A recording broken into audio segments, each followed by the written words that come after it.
What's up, everybody? Welcome to the Free Lady Show. I'm your host, Brittney. Why am I pointing at myself? My intros lately have been like super interesting if you've been following every episode, but whatever, that's who I am, right? And I freaking love it. It's weird, it's funny, it's interesting. You never know what's going to come out of my mouth, but that's what we're here for, right? We're here to talk about cool things, deep things, and help you get your mind right. That's what we're here for. So if you guys remember, I had Jake Dansie on my podcast a couple weeks ago, and this is his beautiful wife, Danika. Say hello, Danika. Hello, everybody. Yeah, so this is her first podcast, you guys. I'm very excited to have her on this episode because I love it when I have one couple and then the other half. I love interviewing couples. It's really fun for me because it just gets you to see like both sides of the spectrum of, what we talked about with the other person. And I think it's really important to know, how as a woman that you're in a relationship or as a man that you're in a relationship. And I just think it's cool. So Danika is a good friend of mine, and she was like very nervous, but I'm very proud of her already. And it's just like, we're just having a conversation to help people and, learn something. Like you always learn something from listening to people and just their walk of life. And that's why I do this. That's why I love doing this. And so I'm very excited to have you. Thank you. I'm Yeah. excited, and like I told you, I'm very nervous. I Yeah. usually don't talk. Like Jake is the talker in our relationship, and I'm kind of like the brains behind everything. You Is what are. he's Yes, I love that. So we're speaking to the brain, y'all. So Danika, tell us, who are you and what do you do? So I'm Danica, and I have a almost 3-year-old little boy, and I'm actually 12 weeks pregnant as well. So that's been super fun. I know I What? thought you knew that, but apparently not.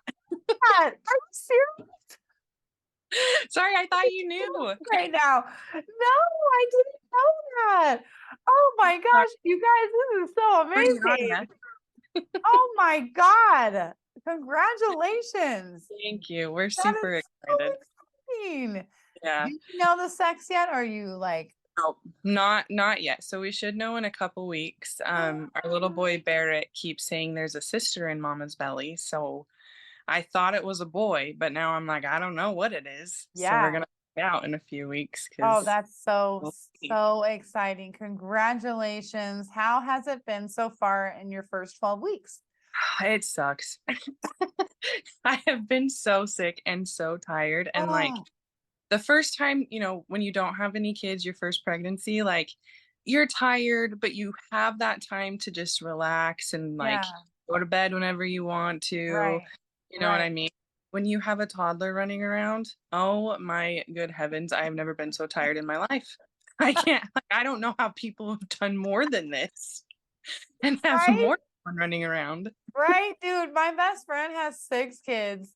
Oh my I'm gonna have her on here someday because works out at like a functional fitness gym. She's a trainer. She trains hmm people on the side. She Oh, freaking all of her kids are athletes. So they're hmm all in school. They're all in sports. They're all doing crazy shit. Like she has twin boys. They were the fourth and fifth child. Uh-huh. She just has all kinds of energy. I don't understand. I'm I like, don't know I don't how. get it. She's I can like, barely get up in the morning. And yeah. Jake's like, "You want to go for a walk?" No, I want to sit on my butt. It's what I want to do. I'm pregnant. I'm pregnant, bitch. Yeah, Exactly. she gets up at like 3:30 in the morning every single day. I'm like, how how are you alive right now? I don't get it. I don't I get it. I don't So know. I'm really excited to have her because I think it's just amazing to just be a mom in general. hmm Um, and my other best friend, she has 2 boys, and then she had a oopsie third baby, which she always wanted a third baby, and it was a girl. So she hmm was in her master's program for teaching, had 2 fucking crazy boys because her boys are crazy and they're Wow. amazing. I love her boys so much. Like I'm Auntie Bitty to so many kids. And then and she had a baby all at the same time and studying all this stuff. I'm like, how do you, but I guess you just do it, right? When you're a mom, you just got to do it. I mean, you don't really have a choice. It's Yeah, either right. you do it or it doesn't get done. So which one would Right. you rather have? And like, Exactly. yeah, it's crazy. Like I never at the beginning I was like, oh, I'm so tired. I don't know how I'm gonna do it. And then now 12 weeks have gone by and I'm like, well, I guess I'm just doing it. Just You just do it. did you Like there's really have, no plan. yeah. Did you have like similar symptoms with your first pregnancy, or is it different Um, this time? so I'm a lot more sick this pregnancy, but the cravings are the same, which is kind of silly. But when I Oh, first realized that I should probably take a test, I was craving lemons, which is what I was doing with Bear. oh I my just wanted gosh. lemons, lemonade, like give me all of that stuff. So then that's when I found out because I was like, this, no, like I usually don't crave lemons of all things. So Oh, lemons have been a big interesting. thing. Um, what else? And then like the smell, it people say pregnant ladies can smell everything and you really can. Like I don't know what it is, but just some of the smells that were coming from Jake after some jobs, I'm like, you need go shower. Go away from me. Go shower. Don't eat whatever you're eating. Like just get away from Yeah, me. just go in a closet and I'll talk to you. Mhm. You know, it's totally fine. I know sometimes like I think, God didn't give me children of my own because I already smell that way. Like Oh, I yeah. can't even imagine if I smelled even more. Like I Yeah. already get called Nostradamus for a reason. You know what I mean? And people are like, "Do you smell something? Is it funky?" Like, Hmm. there was a gas leak going on in a salon that I used to work at in California, and I'm like, "Dude, there's gas," and for months, no one did everything or anything, and then we had this huge gas problem happen with like the whole block, and I was like, "Told you so." I told you so. But that is so exciting. Congratulations. And I'll make sure to bring you some lemons. I think that's kind of a cool craving to have. It's not like ice cream and cookies and all the things, you Like, know. just want the lemons. That's all. Yeah. My best But friend makes amazing lemon meringue like bars. Oh there my, you I'll get the go. recipe from her. I'll try to make them. Send it over. I'll Send make it them. over. Oh, okay. Perfect. Either way, we'll share them. But yeah, it's So, been weird. So like my first pregnancy too, I had gestational diabetes. And it's oh, hard not to have that because I don't know. It was so weird because they make you do the test. I mean, I don't know if you know the whole what they make you do or not, so I'll just kind of tell you a little bit. But right. they like go and take the drink or whatever, which is basically like uncarbonated Sprite is what it tastes like. And Mm. then you have blood on. And then if you fail that, you have to go back and it's like a 3 hour test that you have to sit there and they keep drawing your blood. Well, Oh. they're like, yeah, you have it. You have to go to this class. So I went to this campus and took the class and they're like going through like the food pyramid and all this stuff. And I'm like, you're wanting me to eat how many carbs and I have this? Like, what are you even teaching? Some of the I was so bored the entire time, which I'm full like thing from it, but I'm just like, this is so dumb. And then every time I would like prick your finger, it was like an hour after you eat, my Mm. blood sugar are always fine. So I'm like, do I actually have this? I don't know. Oh, Maybe. interesting. So hopefully that doesn't happen again because I hate needles more than anything. And Right. so I'm more scared about needles than like actually giving birth. I mean, granted, I probably will have a C-section because that's what I had with Bear. Oh, But okay. yeah, needles and I just hate them. So I'm like, either can I They're not not have, fun. or can we just say that I do and I'll just prick my finger every day? Like, can we do that? Yeah, just listen to your body. I mean, this is a good point for everyone to know. Is just like always get a second opinion. Always like just listen to your body. Just, I mean, doctors these days, there are some good ones out there, but there's a lot of shit doctors. Just like you basically, Dr. D, I don't know if you know who she is. Went in the hospital for a long time, and she basically, they didn't know what to do, and she basically self-diagnosed herself while she was in the hospital, and they're like, oh yeah, maybe that's what it is, and you're like, are you Yeah. serious? Are you serious? Like, okay. Like So that's Like when you give birth and like when you're in the hospital and even before, like you kind of have to fight for yourself a little bit.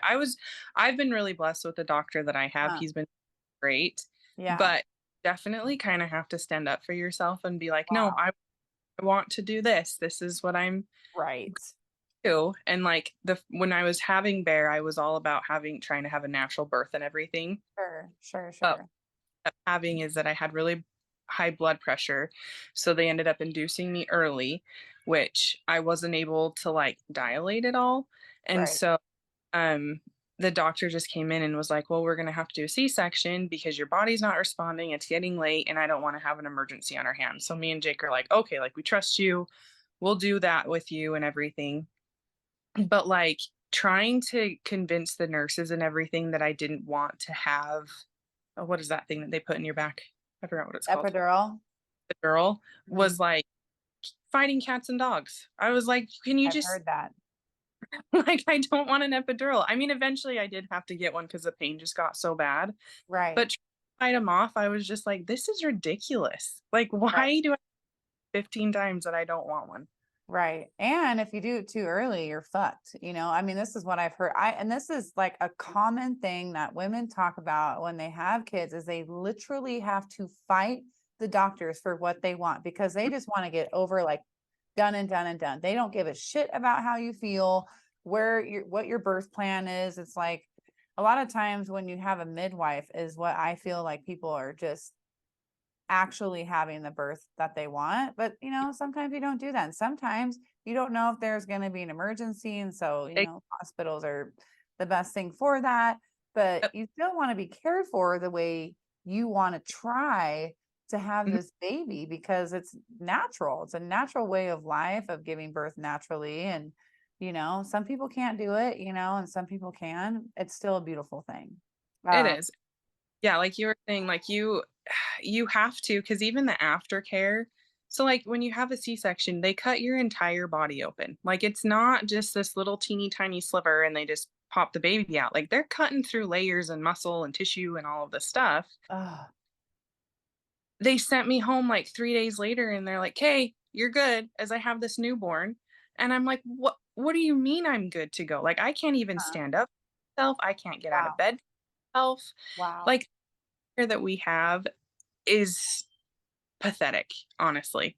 It's Mhm. pathetic because they don't warn you what's going to really happen. Like they kind of do, but not the level that you're in Yeah. necessarily.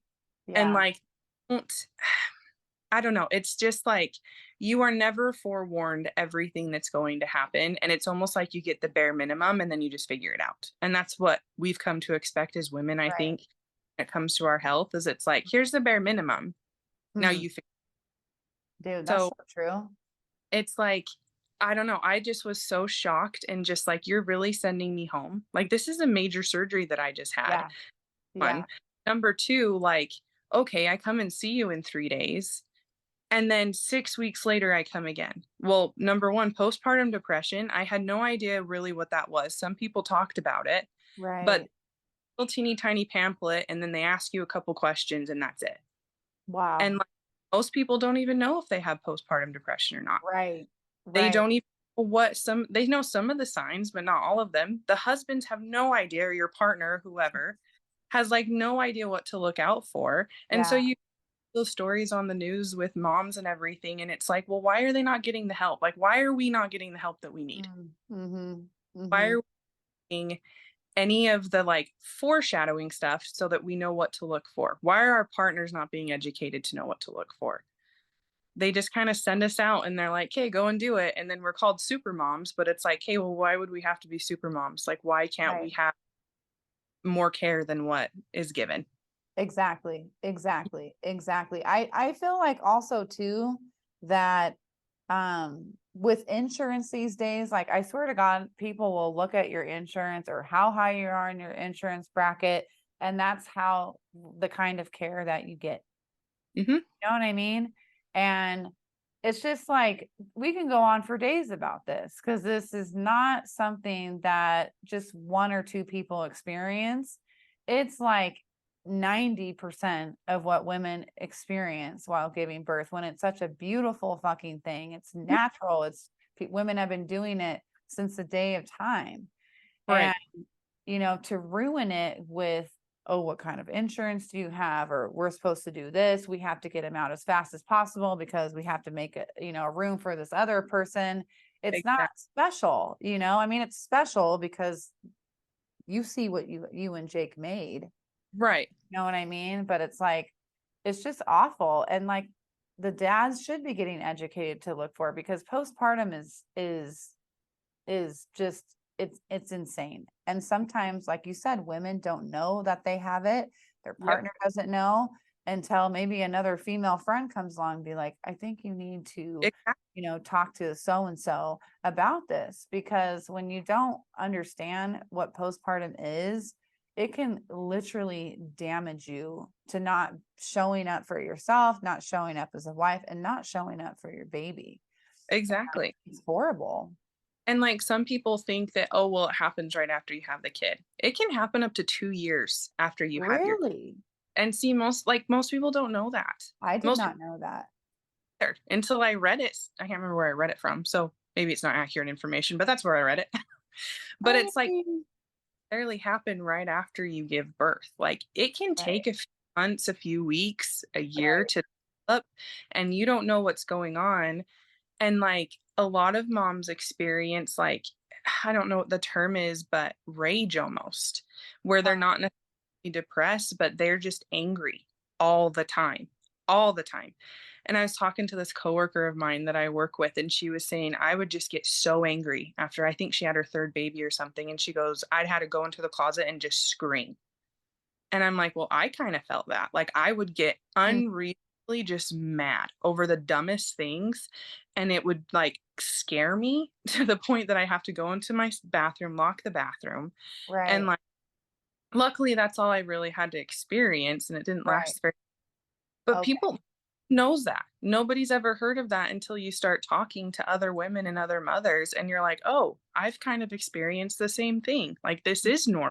I'm not going crazy. right, right. That's why it's really beneficial to have, your inner circle of just security and of who you can talk to. And of course, being vulnerable with your husband and everything like that. But it's hard for them to understand. Oh, And, yeah. it's like, if you think about, something that happens in your life that could be stressful. As a hairdresser, I know this. Stress can come out of, in your body through your hair, through everything, or just how you're acting 6 months later after the event, a year later after the event. So that actually makes sense, where that's coming from, like even just the moving here was so stressful. I have been losing my hair for 2 months now. And it's like, I've spoken about this for 20 years to my clients. When I see hair in the bowl, I'm like, did you change vitamins? Did you have surgery? Are you stressed out? Blah, blah, blah, blah. And then now I'm experiencing it. And I'm like, oh shit. Yeah. But what I tell my clients, can't stress about it because it just makes it worse. And adding collagen to my tea, seeing if that helps and all those things. But that's kind of something that's more simple, where postpartum is so reactive as what you have heard, and just so like you're almost in like an abusive state with yourself and everyone around you. Like it's a huge thing that a lot of people don't really talk about, and it should be talked about, I feel like, in hospitals, it might be more talked about with midwives. I'm not 100% sure because I'm not a mom, Right. but there should be major classes on this, and major, like, here, you can take this for blah blah blah, or here you can see this holistic doctor who's going Mhm. to help you through this naturally. Yeah. And have options. But of course, hospitals and insurance companies, they just want you on the drugs and not talk to you about it. Seriously. And like that's the first thing that they want to prescribe you is here's some pills, go take some pills. Heaven forbid we tell people to go take a walk or go outside or to do something productive for themselves. Right. But, like the education and everything, like I remember in middle school or whatever it was, we had like the menstruation class or Yeah. whatever. Yeah. Why are we not teaching girls about this? How Right. many of them mothers, like how many of them are going to experience this? Why is this not just an ongoing thing that we're teaching Right. kids, you Right. know, that age onward? Like my mom was a teenage mom. She was 17 years old when she had me, and Wow. she had no idea any of this stuff. Had no clue. Who and her and my dad were both teenagers trying to figure this out on their own. And it's like, why are they not being taught to these, young girls and everything to know that, hey, when you become a woman and when you get old enough and when you decide that you're ready, this is what's going to happen. Right. Right. I mean, it's this is going totally off the record right now, but I don't know if you read in the article. We're talking about women and how hard it is for us to, go through things without the proper education. If Mm. we're going to go down this rabbit hole right now, like they are now saying that you're going to be able to buy birth control over the counter. I don't know if you've heard this. Oh, I Yeah, haven't. I read this. My holistic nutritionist, Taryn Perry, posted this article on Instagram, and I was like, are you fucking serious?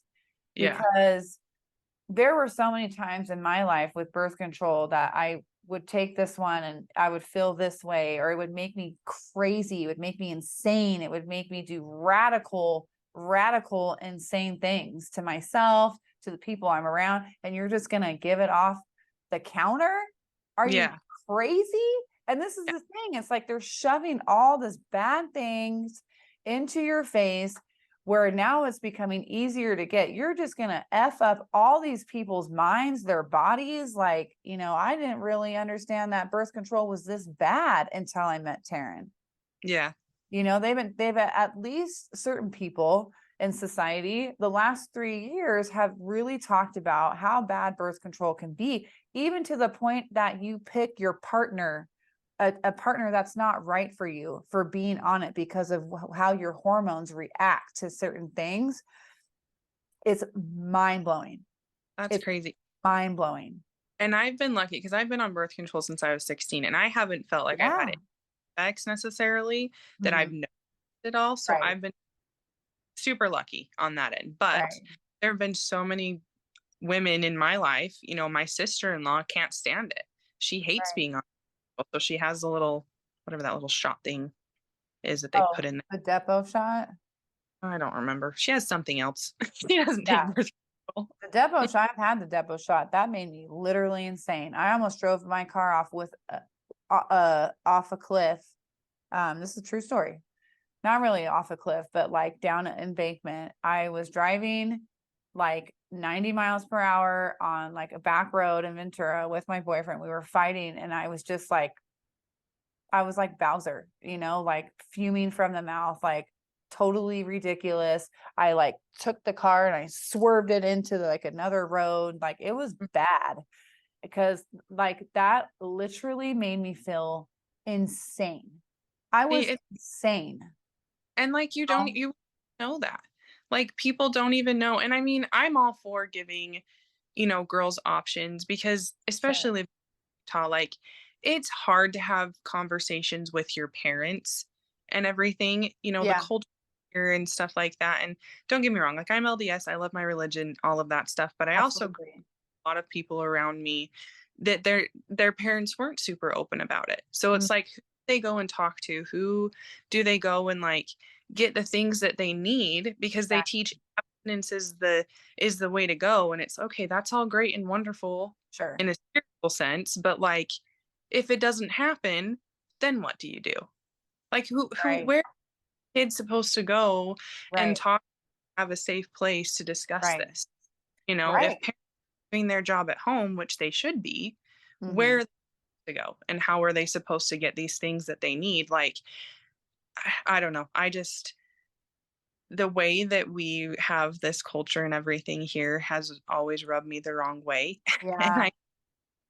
it needs to be more open and more open to discussion so that Right. kids know what they're getting into and know what happens and know not just the physical side, but the emotional, the mental side. Like that's never talked about. Yes. Even Yes.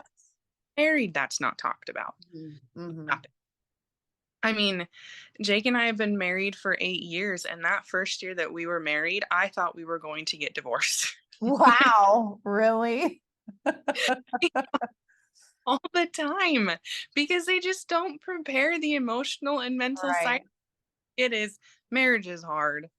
Well, yeah, so are a lot of other things in life. Yeah, relationships are just hard in general. And when we're, like I was brought up so strictly, Yeah, in a Christian church, and I had, and I don't regret any of that. Like I really enjoyed growing up in the church. Like it taught me a lot, right. and I remained spiritual, but I could never talk to my mom about like, even if I kissed a boy, I was boy crazy. You know what Mhm. I'm saying? I sat next to a boy in kindergarten when we were asked like if you can pick whoever you want to sit next to, and I did not pick my best friend. I sat next to a boy that I liked. I mean, I've always been that way. Yeah, And but I'm thankful that I was like boy crazy when I was younger, so like I can like be like more mature in my age, and really want to be with my life partner. right. But I couldn't talk to my mom about sex, and when I told her I wasn't a virgin, she went and wrote it in the little booklet that you read in Sunday church, and with my name in it. And then I got shamed in the church. If you listen to Yeah, my first episode, you know what I mean? And you're just like, are you serious? yeah, Like, I'm still a human being. I still have feelings. I'm still mentally, yes, I'm young up here. Yes, I have a heart, and it's like, that's the thing that I wish I had with my parents. It was vulnerability, transparency, being able to talk to my parents where they can understand. So then guess what? I started lying. I yep. started not calling when I wanted to come home. I didn't party like as much as like some teenagers did around me. Like I went to some parties when I was a senior, and Mhm. but my friends were partying since they were in freshman year, and I was like, what? Like I was just playing soccer and like doing school. Yeah, you know, but I was so thankful for Planned Parenthood. We are yeah, not taught to like do all these other things, but thank God Planned Parenthood was there. My friends took me there and, got me on birth control because I didn't, I wanted to be responsible, but you had to hide your responsibility. What kind of world is that? What kind of family dynamic is that? And I can understand like where my mom was coming from her childhood. She has a lot of trauma. She, has been through a lot with, meeting my real dad, who was 22 years older than her, and mm, she didn't know how to really, she didn't even know how to use a tampon. She had to learn from her neighbor, that's what she has told me. And so, I can understand when she got together with my stepdad, she just was like, okay, well, I got to do this as perfect as possible so nothing gets screwed up, which is fine, but it's not at the same time, because you still have to have the flexibility when your child changes. You still have to have the openness of who your child actually is and not try to convert them to something that they're not. You yeah, can raise them in like a church, you can raise them in a positive environment, but you yep. still have to let your children be children. And that's where my mom did not do like the best job. She did the Yeah, best job that she could. I will always say that, And my dad, he worked all the time, but he loved his kids, and we always had a great time when dad was around, But that's where, and that even will come from their parents of not talking to them. And so it's a pattern oh yeah, that they have.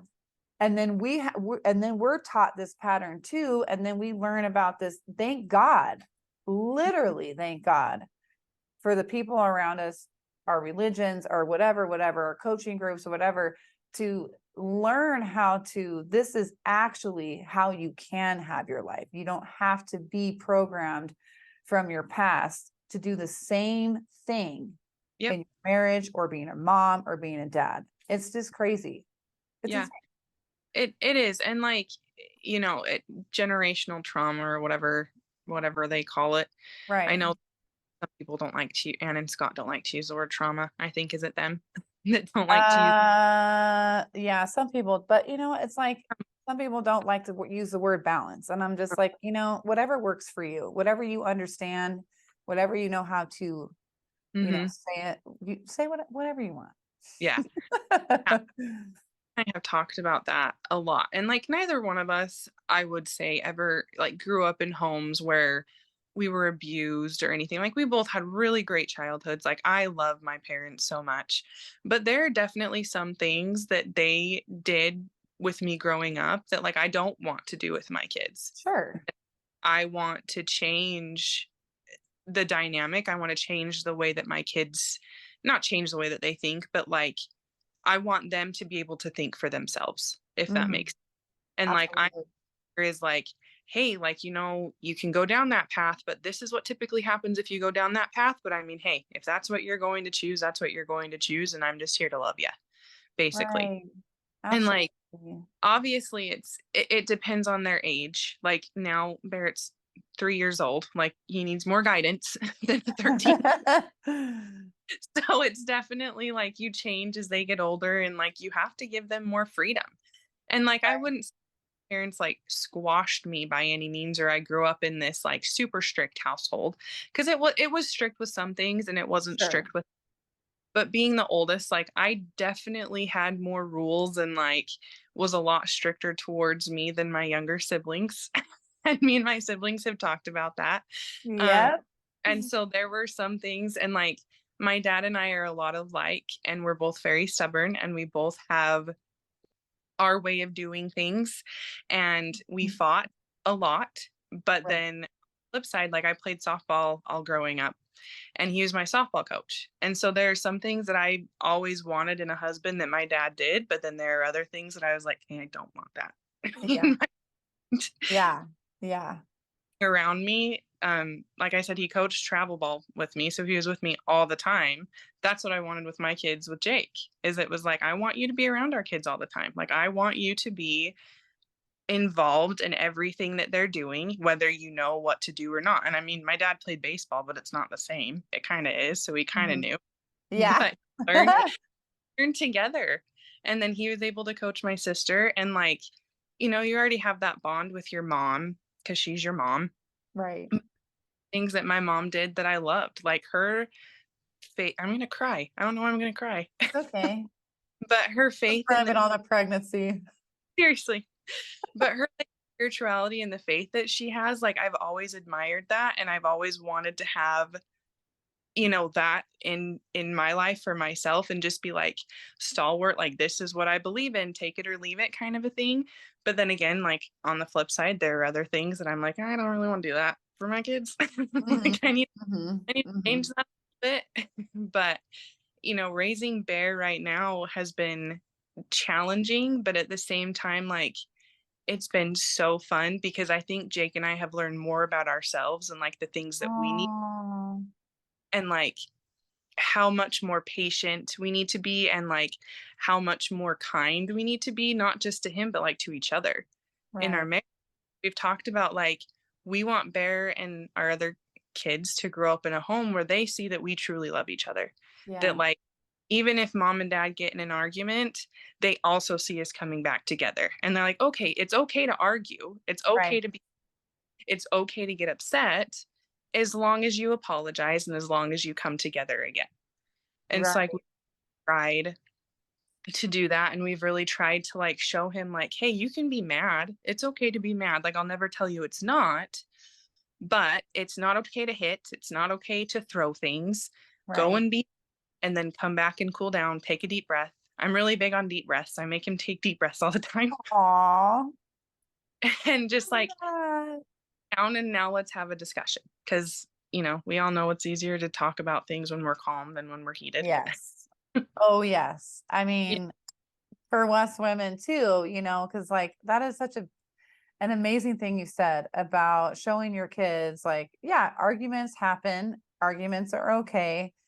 Mm. We can cool down and we can come back together. Because when my parents fought, it was behind the door and it was screaming. My mom was like very, very reactive, and I Yeah. can be very reactive too. It's been a very hard thing that I've had to work on for years, and still Mhm. to this day, I'm very, very passionate, Mhm.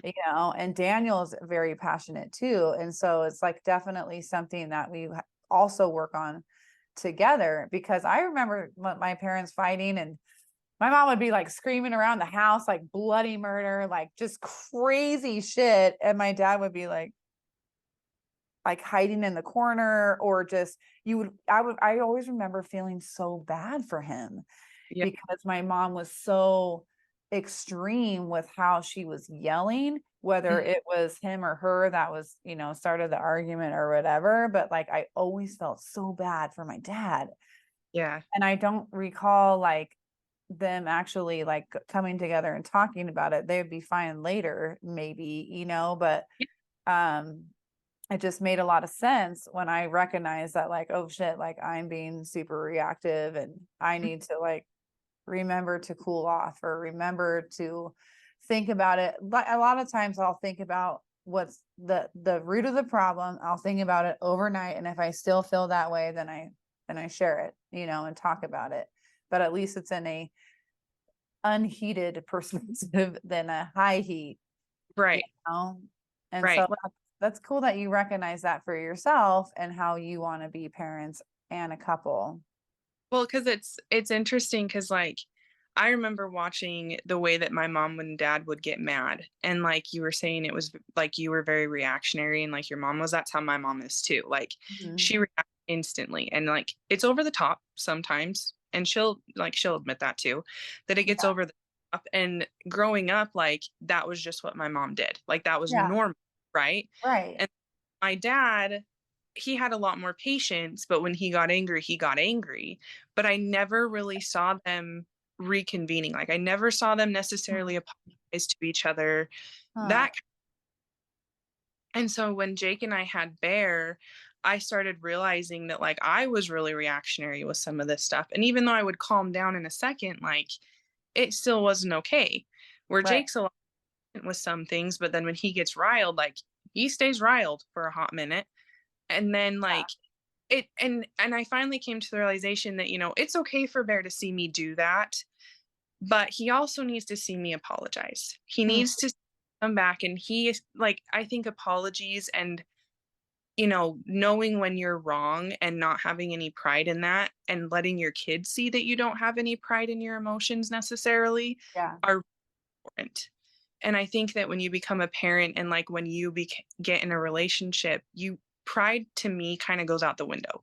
Like you can't have any pride anymore when it comes Mhm. when you care about another person. Like you have to be able to be vulnerable and like, again, it's okay to be mad, but then you need to apologize and you need to admit when you're wrong and you need to like try and come together. And if you don't agree, it's okay not to agree. And Right. that was I had to realize too is that just because we don't agree on it doesn't mean we have to continue to fight about it. Like Right. we cannot agree and just let it settle and that's okay too.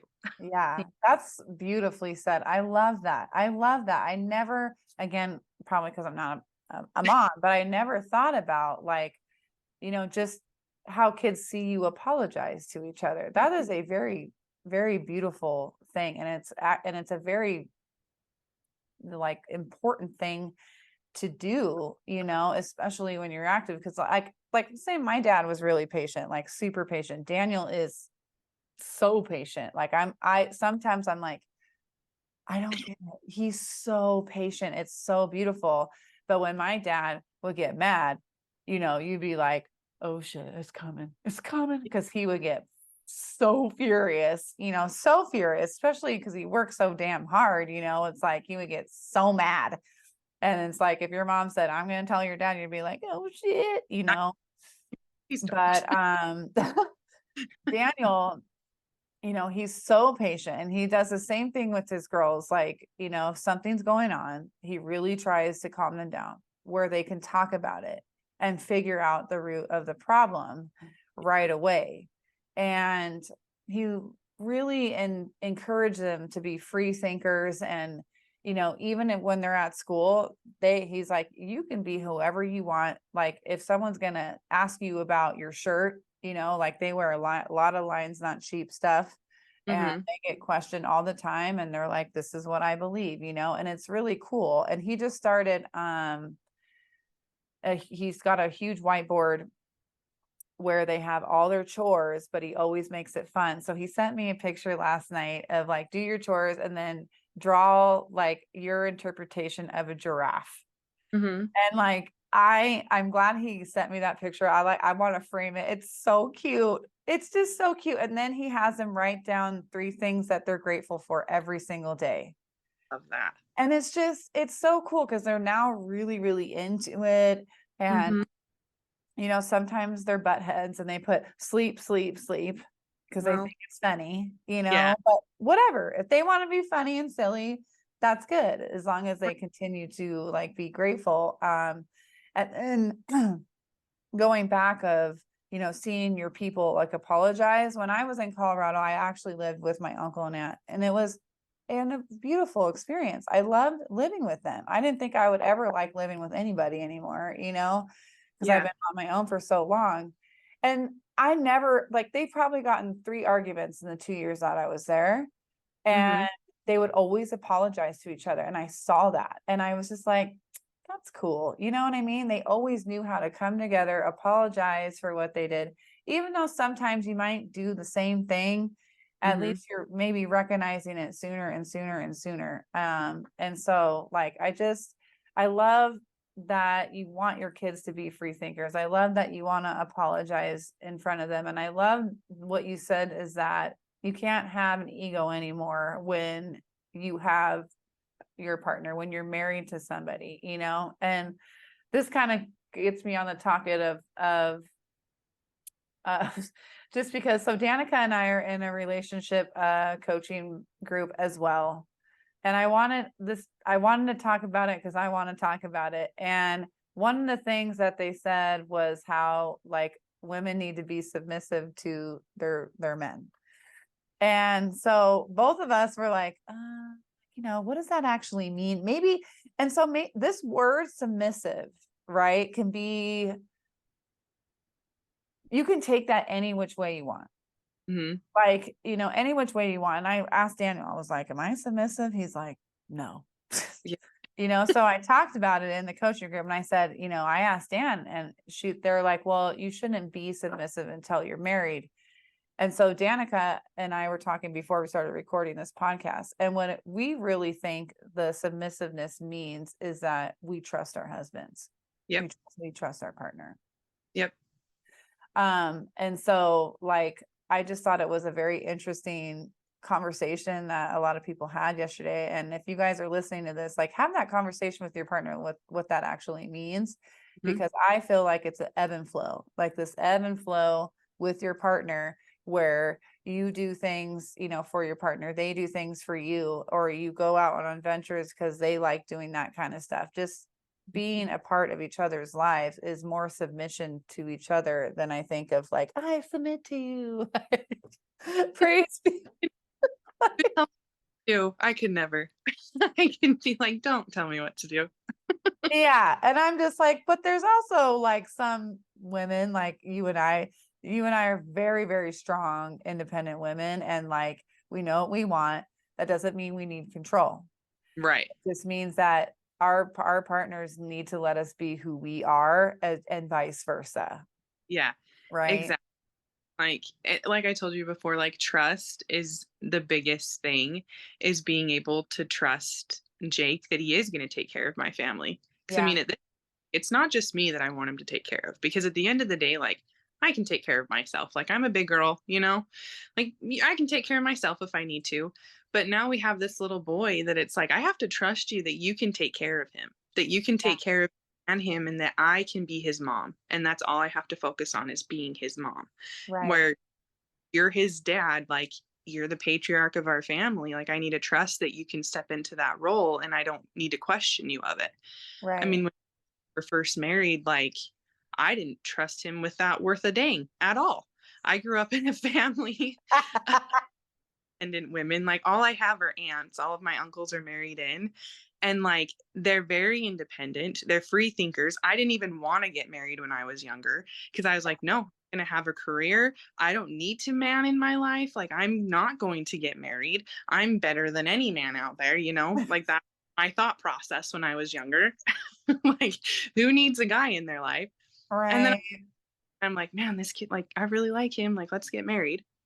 And we get married, but I grew up where, you know, my aunts and my mom did everything at like Wow. every like my dad, and don't get me like they're not lazy by any means, but like my dad worked full time, but my mom worked. She came home, did homework with us, cooked, cleaned, did all the laundry, did all of that, made our schedules. And like that's what I grew up with. That was normal to me. That was something that I didn't have to question, where my dad would come home and like go and sit on the couch and watch TV while my mom was doing all of this stuff. And I talked about before that that was one thing I didn't want in a husband. Like, Yeah. you sit down while I'm cooking dinner.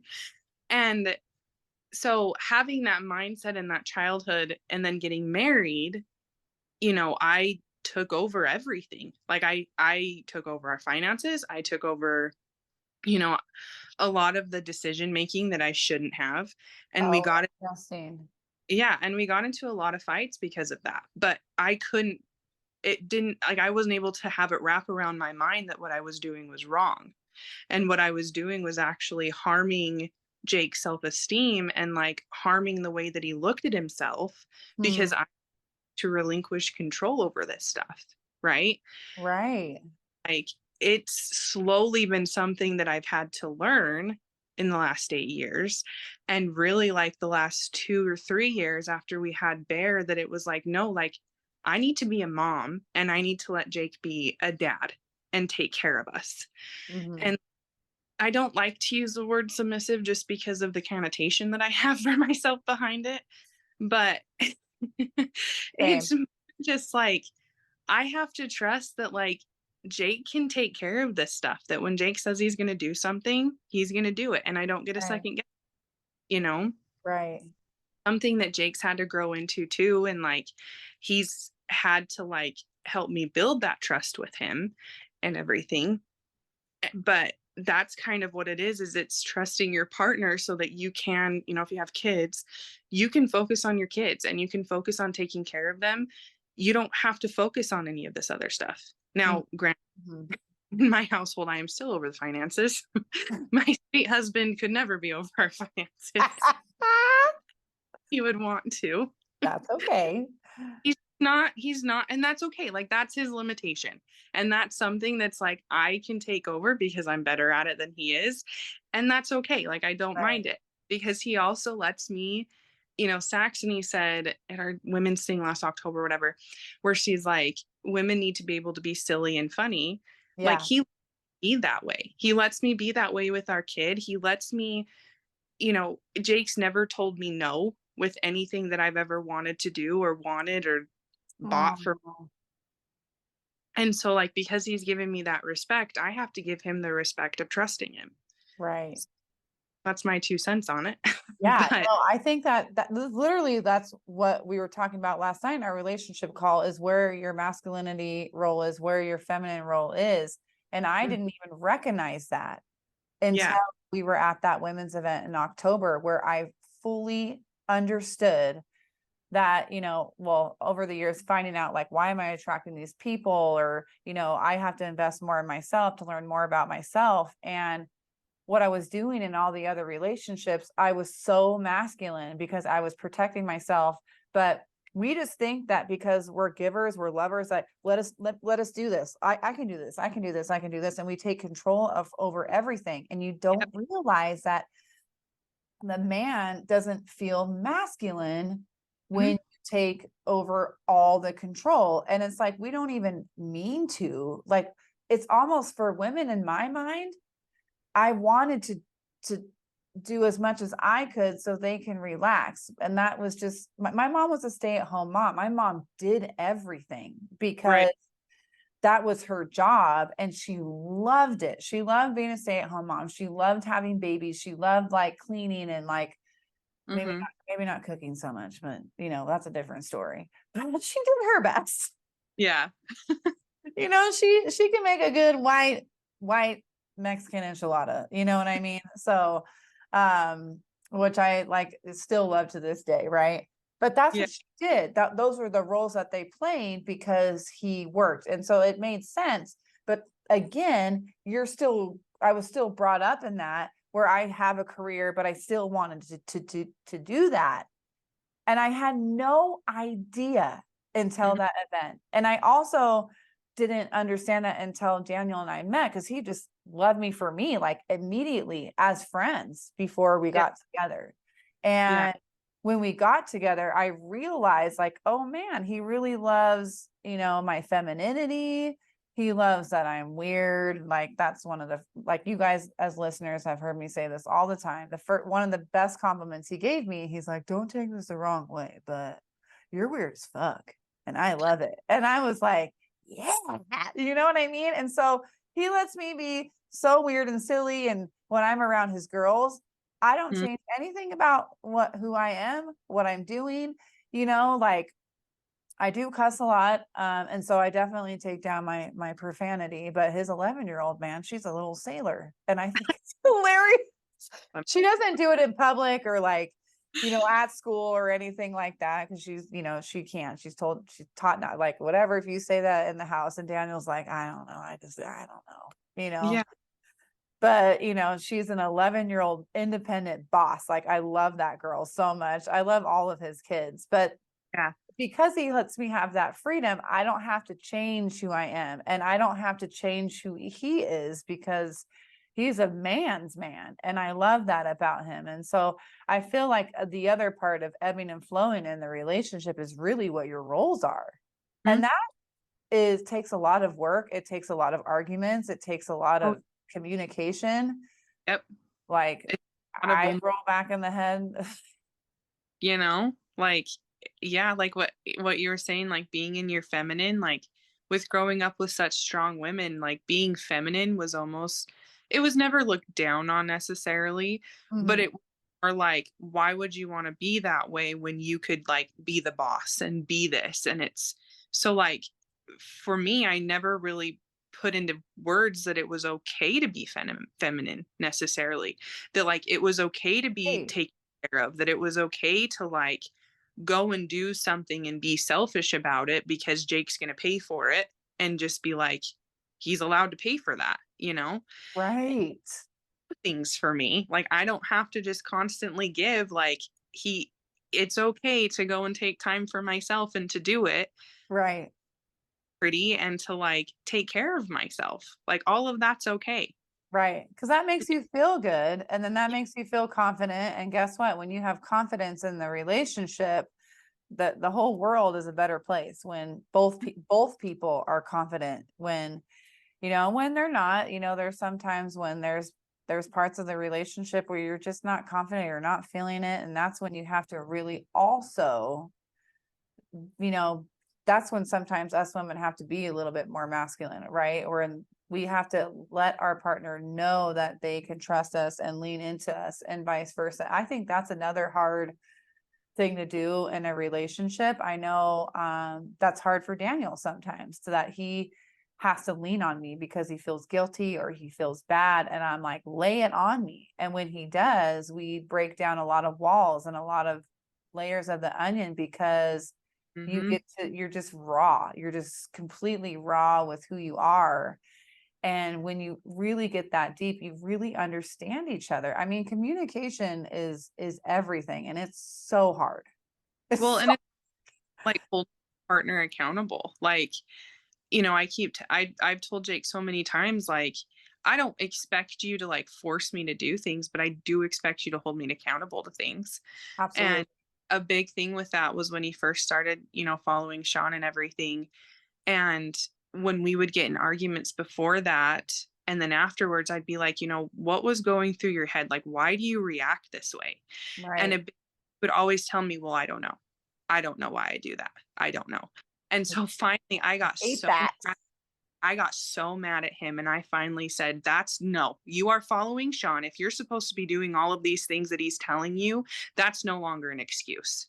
Like, that's not okay anymore. I don't know is no longer an acceptable answer for me. And Mhm. after that, like, he he's been a lot more in tune with his feelings. He's been a lot more self-reflective on some of this stuff. And like, I think it's really helped him get through a lot of things that were holding him back and that he had mental blocks for. But, Wow.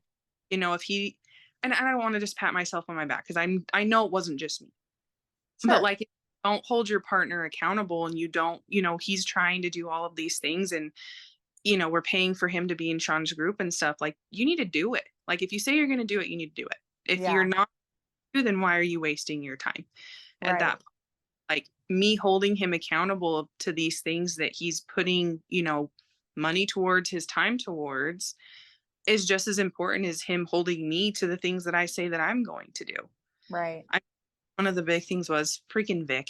That man made me so mad the other day. Like, when are you going to join? And I'm just like, would you shut up? I'm not. Hey, you're going to join by tonight. And I was so mad. And I got home and I'm laying in bed joining. And Jake goes, are you really doing it? And I was like, I have to now. I told him that I would. I don't have a choice. And Jake goes, well, I was going to make you anyway. But it's like being accountable for things that you say. And, Yeah, like, it's not okay for me to hold Jake accountable if I'm not going to hold him to do this. exactly. Exactly. And we have those friends too that help us accountable, like Vic. Like Vic, if you're listening, I'm going to make sure he listens to this podcast because I mean, he is such a good friend to have. Like The butthead. he is, but I love him to death. Like he is like the brother that I just gained through this den and having him on my podcast. And now like being here, I love him so much. And, He's a good. he's a good guy. And that's another thing. Like you have your marriage, you have your inner circle where you all can like have accountability in your marriage, have accountability as friendships, and all those things. Mhm. But going back on when you said, like, when you ask guys questions and they're like, I don't know, man, I fucking hate that so much. I'm like, bitch, you do know.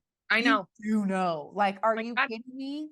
if you Oh, don't know, yes, you go and learn about yourself some more. yeah. Right, right. It And that's so mad that we would almost get into another fight every single time because I'm like, that's such bull. Like, I know at exactly least part. I know why I do the things I do. Why don't you? right. Why? Exactly. Exactly. Oh man. It's like that's what gets me. So that's where I get really passionate and that's where I get really fiery, toasty, like Mhm. burnt toast in a toaster oven. When you tell me I don't know and it's something serious, that's when Mhm. an argument happens. That recently happened with Daniel and I, where he's like, I don't know. And I'm like, uh, uh, and I You're like, was one really more time. reactive, Yeah. extremely reactive.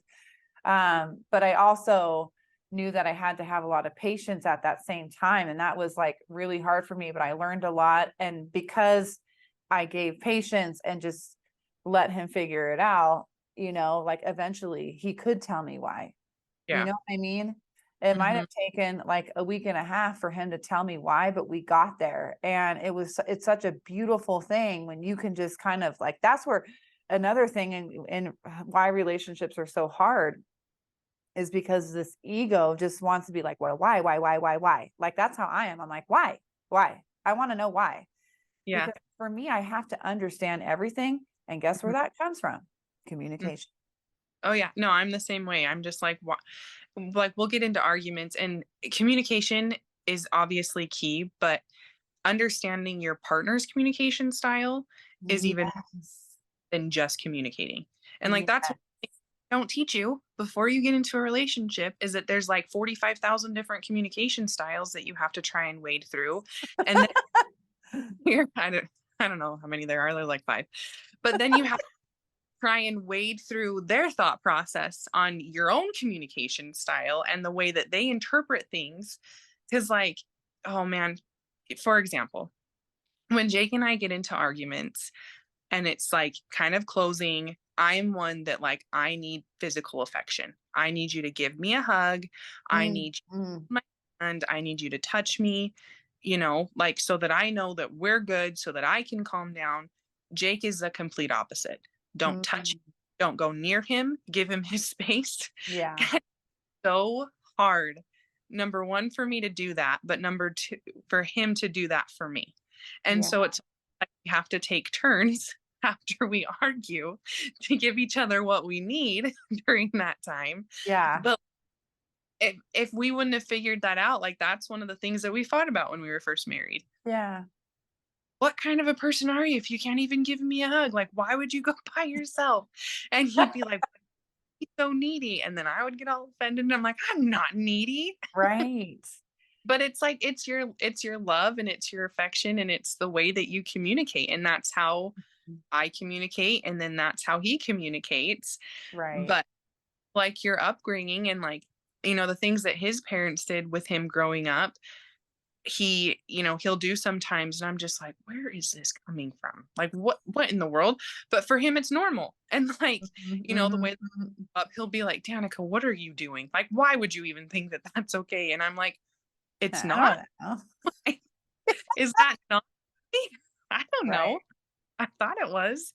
God, that's like most of my life, because I was so sheltered and my friends were like, no, Brittany. And I was like, okay, okay.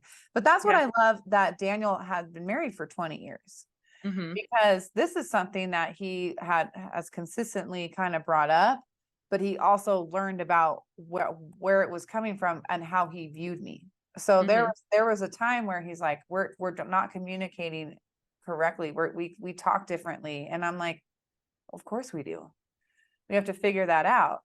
And then Yeah. it showed him that like, well, he was married for 20 years. They knew how to communicate with each other and just like, have that connectivity where I think had that mindset of that's how it was going to be with me right away, not knowing it at like, it was just like naturally that he thought that because that's what he had.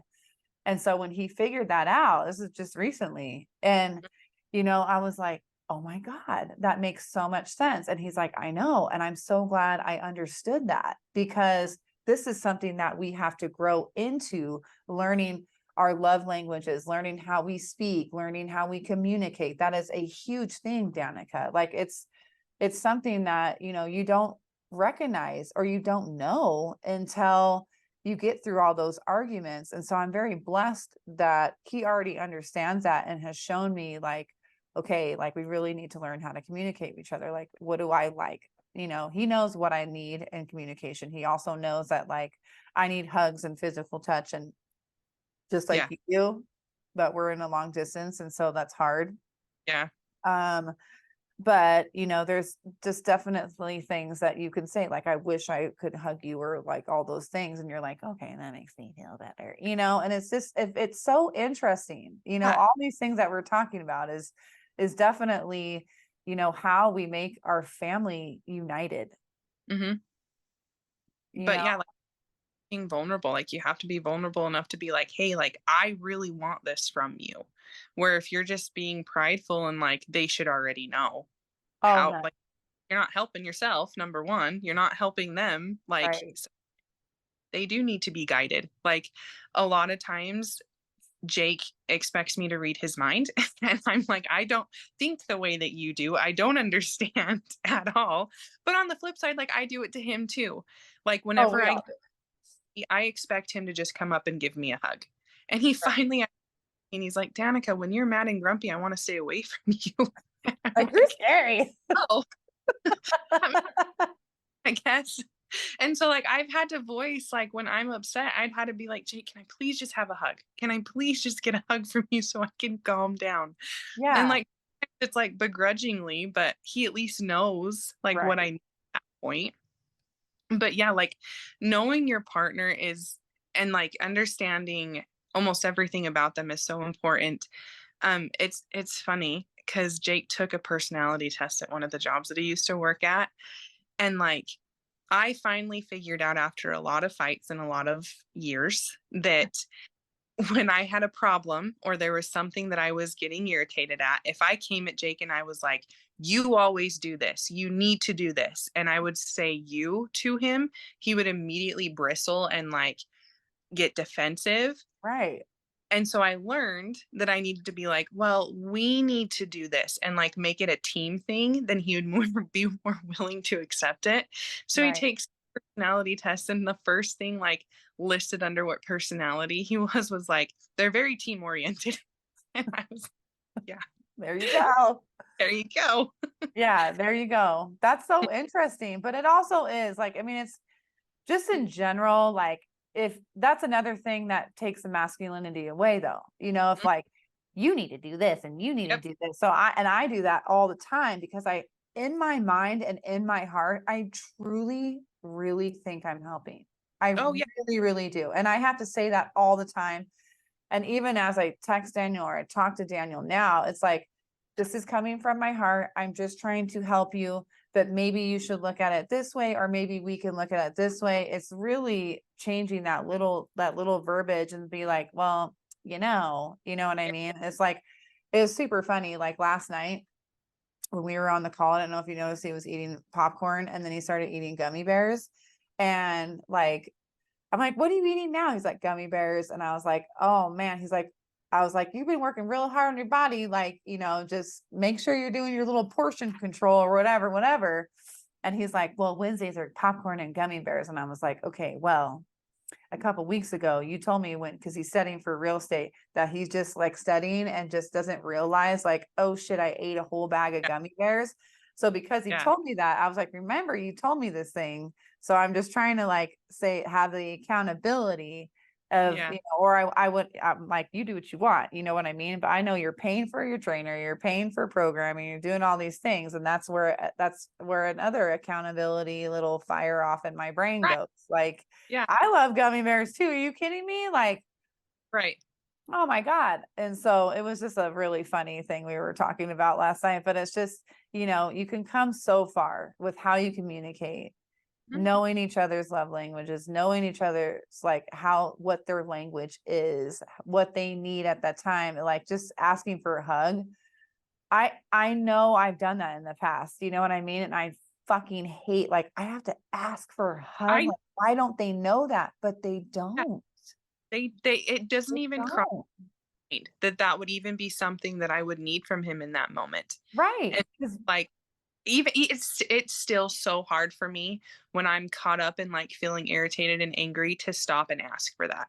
Yeah. Because I just sit there and be like, why don't you know? You should know at this point. You should Right. know. I for instead of Right. just letting that go and being like, no, like if I want something, I need to ask for it. Right. That's And where you have to let go of your ego.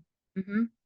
It's Yeah, so hard, but the more you tell them, the more they're going to remember. But like Scott Travis says, men are a box of rocks. We have to constantly remember. That's where we get irritated, though. I get irritated. I'm like, I got to tell you again. But yeah, it's like, yes, I got to tell you again. yeah, It's just like Daniel forgets a lot of things. And so I'm trying to encourage him, like, if it's something important, you need to start writing it down. Like, you need to start writing it down. Like, I can't tell you something important on a Monday and you forget about it on Wednesday already. You know what I mean? Like, if it's really important, write it down. There's no shame in writing it down. You have a lot going on. We have a mhm, lot going on in society already with yep, trying to figure out life and putting our family like above and beyond, yeah, so write it down. It's totally fine. I write shit down all the time. Like, I love notes in my phone.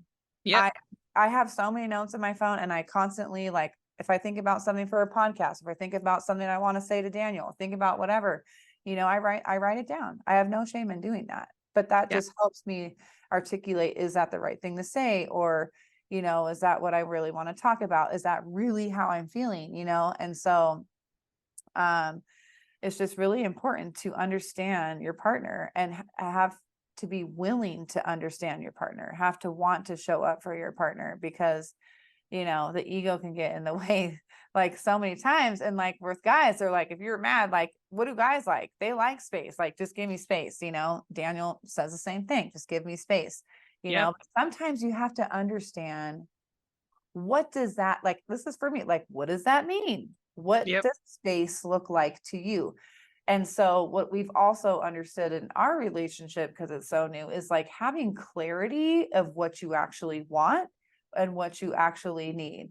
Just like saying space, like, you mean outer space? Is that you want outer space to come to you? Like, I mean, it could be anything, right?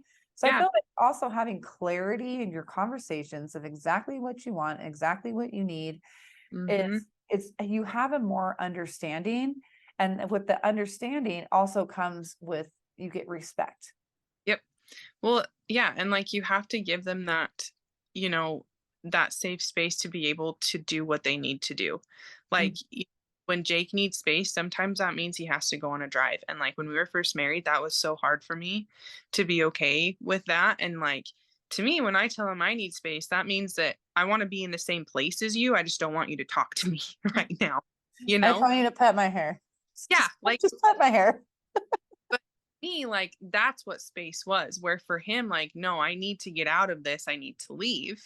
And so, it's knowing kind of like what's going to be best for them and then being okay with it, like giving them the grace and like the space to let them do that, to let them do what they need to do. And then later, trusting them that they're going to come back to you and they're going to come back and talk to you and figure it out and work through it.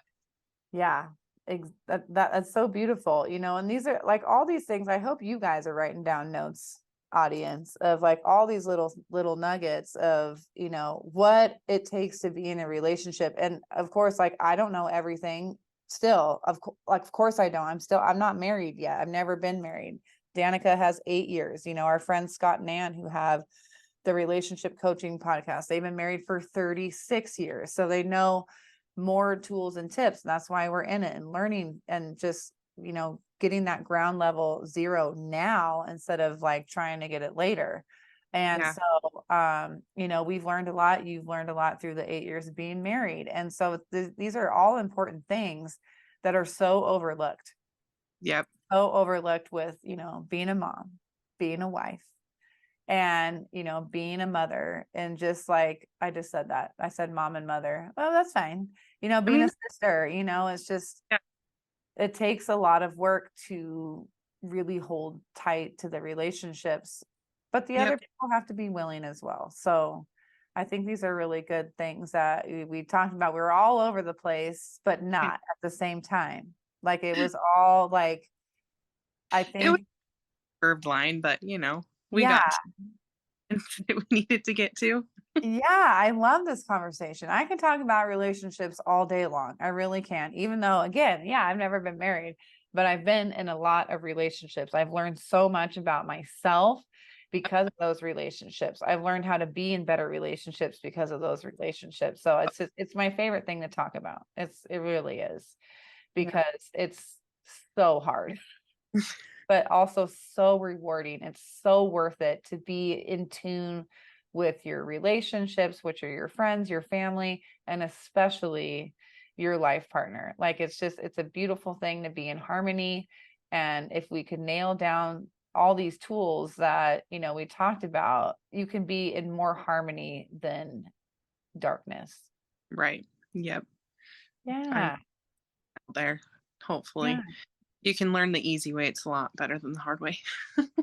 Well, that's true. It is true. But at the same time, it's like, this is a great example. So like a lot of friends of mine, their parents have been married for years. Some of them not totally happily married, but a lot of them, like, they were happily married. And so I was around also these families that always got together no matter what was going on. My family didn't really do that because there were so many kids, like we got together as family with my grandma and stuff like that. My grandma was a bad bitch. Like she was a boss. Like I freaking love her, Yeah. And so it's interesting. I always reflected on this, is that, all of them knew what to look for, knew what they wanted in a husband earlier than I did, because I had to learn so many things along the way, the hard way. And I Yeah. don't regret learning the hard way. And I don't, think it's a bad thing to learn an easier way, even though it can still feel hard to that person. Right.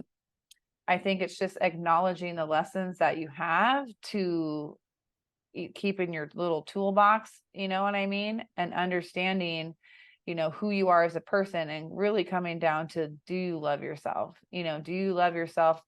Does your partner love yourself? Love themselves to really truly be united? And I think that is a long, It's a lifelong, it's a life. Yes.